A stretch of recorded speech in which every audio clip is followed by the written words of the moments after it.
Okay, I didn't expect that. Criminal charges filed against Fauci. Biden forgets again. Shocking testimony. His jaws drop. You guys would think that some urgency would be felt by lawmakers regarding the solvency of Social Security, especially as millions upon millions of Americans will be hurt by possible cuts within just a few years. However, it feels as if they let every opportunity slip by their hands and, well, Americans are growing weary. The White House announcement sets the stage for what is happening with Social Security. Big change. SSI, SSDI, SS, VA, SSA 2023. Whether it's in the United States Senate or whether it's in the House of Representatives, everybody claims how much they respect and love and admire Social Security. If that's true, then why don't we vote on it? It hasn't been enhanced in 52 years. The last time something was done in 1983, Ronald Reagan was president, Bob Dole ran the United States Senate, and Tip O'Neill was Speaker of the House.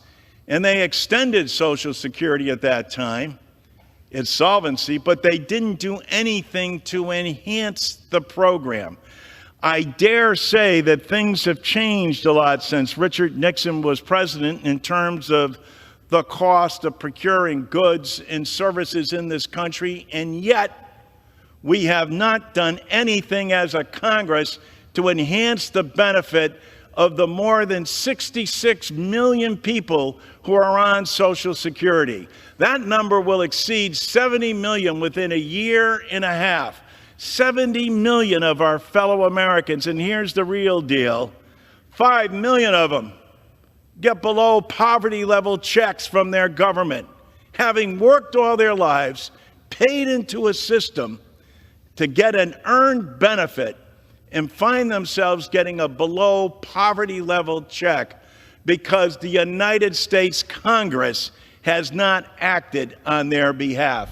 Starting off hot here, folks. So yes, they are fully aware that they've done nothing for those on Social Security, for SSI, SSDI, not a single thing. And yet all we hear is talk. Now I get Representative John Larson, what he's trying to say here, but if you told me that, you're on a diet and suddenly I see you eating at McDonald's or something like that, then I would pretty much say you're all talk and no action. And that reminds me, did you guys see what happened with President Biden lately?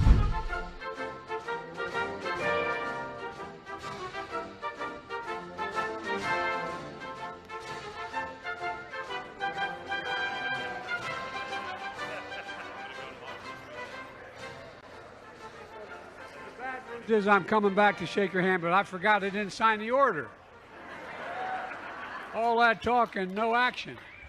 I'm not sure if that was a Secret Service guy that was reminding the president that he forgot to sign his own executive order, but it sure looked like it, didn't it? Some say these words are the embodiment of the Biden administration and will be his legacy when it comes to Social Security, as he talked about increasing benefits by $200 a month, and he basically did nothing. He even tweeted it in March 2020, but I guess he forgot about that too. I'm not lying, and I never forget, so here's a tweet. I actually found it pretty easily. So did he just forget that this is something that should be done? Because if he truly believes it, then he should support the proposal to provide $2,400 extra in Social Security checks, right? That would be an extra $200 a month for Social Security recipients. And this is something that's being reintroduced by Congress, by Senator Bernie Sanders, as the Social Security Expansion Act. More support is being seen now, although it would be great if, just like what Larson said, if both parties can come together and just vote on the darn thing, right? I mean, just do what's right for the American people, because our seniors and people with disabilities, they deserve a lot better, right? Do you guys agree? Well, if you do, make sure to like this video and also subscribe to the channel. Now, on the topic of doing the right thing, Senator Rand Paul, he just sent an official criminal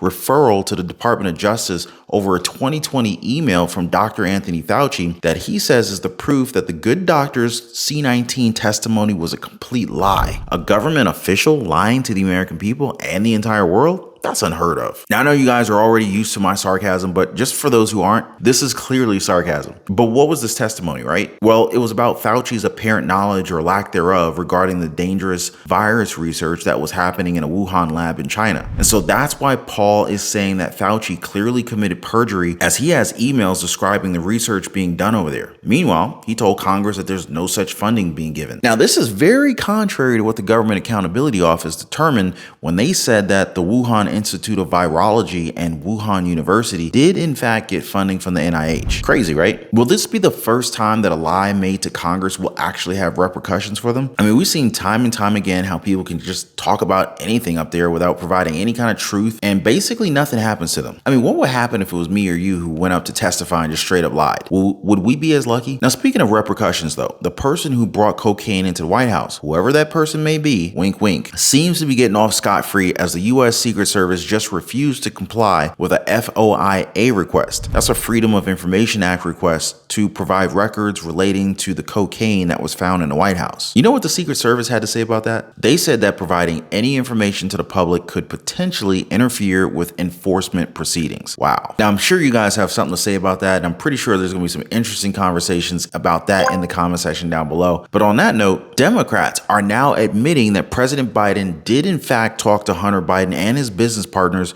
from overseas after Hunter's former business partner Devon Archer's testimony to Congress. But they never talked about business. Democratic Representative Daniel Goldman, he cleared the air and he told us all about what they were really talking about. So to confirm, you're saying that the speakerphone conversations, they don't seem concerning to you because there was no specifics about business, and it just seemed like it was clear that it was as part of the daily conversations that Hunter Biden had with his father, and it was and sounded like most of the time now President Biden didn't even know who the people he was at dinner. He was just asked to say hello. And he would, talk about the way he described it several times. They asked over and over and over. He described what the weather was, how what's going on your end. The witness was very, very consistent that none of those conversations ever had to do with any business dealings or transactions. They were purely what he called casual conversations. Really? The weather? By the way, if you own a home, make sure your home is protected. Get your free home warranty quote. There's a link in the description down below this video. Now, Devon Archer, who again is Hunter's former business partner, he confirmed that back in 2015, top executives of the corrupt energy company in the Ukraine, Burisma, pressured the first son to call up DC, or in his case, Vice President Joe Biden, to have a prosecutor who was investigating the company for corruption be fired. Now, I'm pretty sure you guys have already seen the clip of the then VP Biden boasting about getting a prosecutor fired because he was threatened to withhold $1 billion of aid to the Ukraine. So I guess Archer's story connects perfectly with that. He also confirmed that these kinds of conversations where VP Biden was on a speakerphone with Hunter and his business partners occurred at least 20 times. So what do you guys make of this? Is this the smoking gun that shows that President Biden was involved in a bribery scheme? Or should we just believe that they were just talking about the weather and just kind of checking up on each other? Now, before I go, guys, I just want to say thank you so much for all your support. I appreciate the likes. Thanks for subscribing, and I'm gonna see you guys on the next one.